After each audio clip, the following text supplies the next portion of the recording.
Hello, Become Project. In this video, I am going to be showing you some different pregnancy alternatives that you can do to help make Become feel really safe and sound, whether you are pre or postnatal. I also want to address that there are some things that are found in this video that could work well for a ton of different bodies, so be sure to give this one a watch. The very first thing we're going to cover is an alternative for single leg bridging. Single leg bridging is a core exercise found at the Become Project.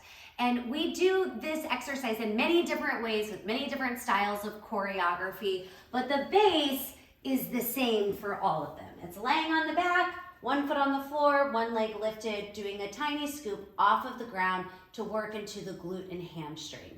Now, this position itself is absolutely pregnancy safe.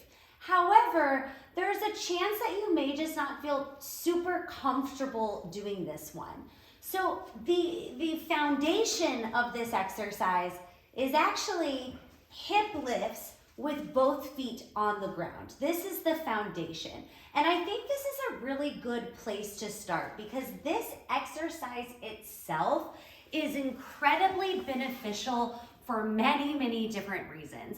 So not only is that a common move for pre and postnatal, it's also a common move that is found in physical therapy. And the reason why is because it works your hamstrings, it works your glutes, it works your core, it can help support the lower back, and it also works the pelvic floor. So today what I want to show you is how to set up for the double leg bridging or hip lifts and how to make this exercise work for you in a really good holistic way.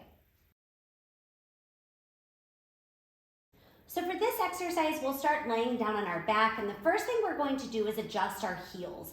Now, we don't want our heels so close to us that we could touch them, okay? This setup is found when you're doing like yoga, bridge and wheel pose, and that's not what we're doing. So you want there to be some space behind the back of the knee, and of course you can always adjust as you get going. Okay, here we go. I'm gonna move my hands so you can see. Now, there's two different ways to do this. Way number one is to scoop the tailbone off the floor. This one offers a little bit more abdominal work. What I'm gonna do is I'm gonna feel my spine on the ground, then I'm gonna take my pubic bone, I'm gonna start to curl it up. My tailbone's curling off the floor. Small of my spine is pressing down to the floor, belly button presses in. I'm gonna roll just about halfway up.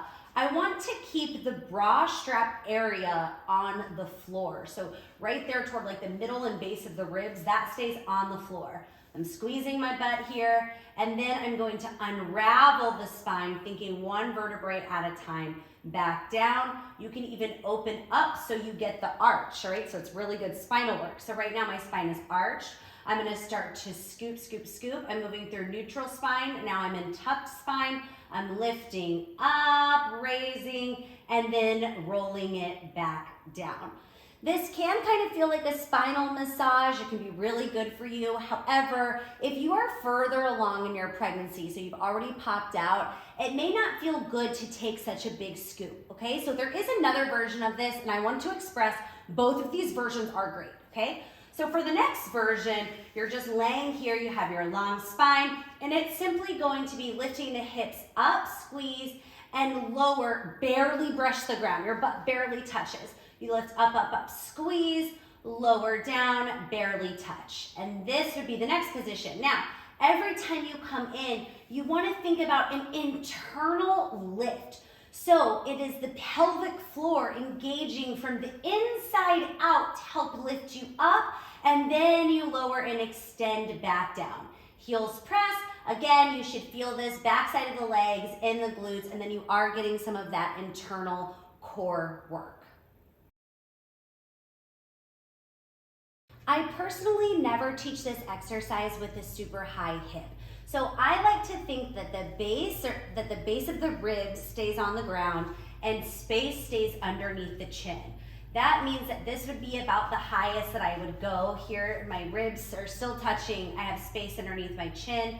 What I would not suggest doing is going all the way up to here. That's kind of a different exercise. I am putting some strain on my neck You've certainly seen it before. I'm not saying it's wrong. I'm just saying that it's not something that we typically do in Become. So I would try to get that range of motion a little bit smaller so that way the focus is on the glutes. Now I want to show you another way to perform this exercise, and this is actually one of my favorites. So I have this ball here, looks like crap, but it is a 9-inch inflatable Pilates ball. You can search these very easily on Amazon. You could also use a 6-inch. You could also use like one of your kids' toys, just as long as it's not a huge beach ball. Basically, you would be using this in between the knees. If you happen to have a Pilates ring, you could also use a Pilates ring in between your knees. Anything that you can kind of squeeze on, which is going to help you activate the inner thighs, and that will also help you activate the pelvic floor. Another thing that you could add is some small hand weights. So this is completely optional, but I just want to show you something you can do. So this is the same exercise, ball in between the knees, hand weights in hand. And what I'm going to do is I'm going to press down to the heels, lift the hips. As I lift the hips, the hands press down and I squeeze the knees. Then I lower the hips, I lift the arms up. So it's 1 and 2, exhale.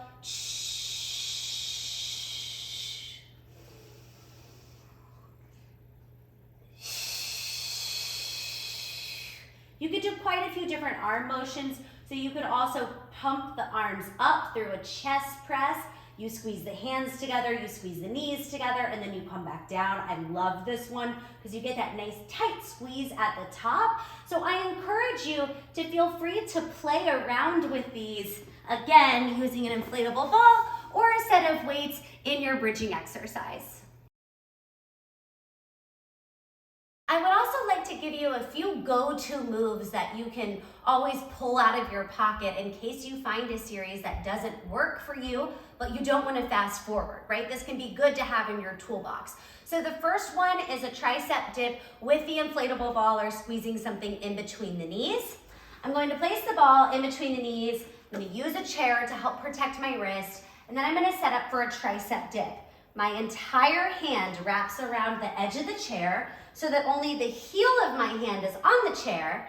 And now I'm gonna lower and lift while squeezing the ball in between the knees. I would say that do this for like 30 seconds on, and then the next 30 seconds, sit down, squeeze the ball.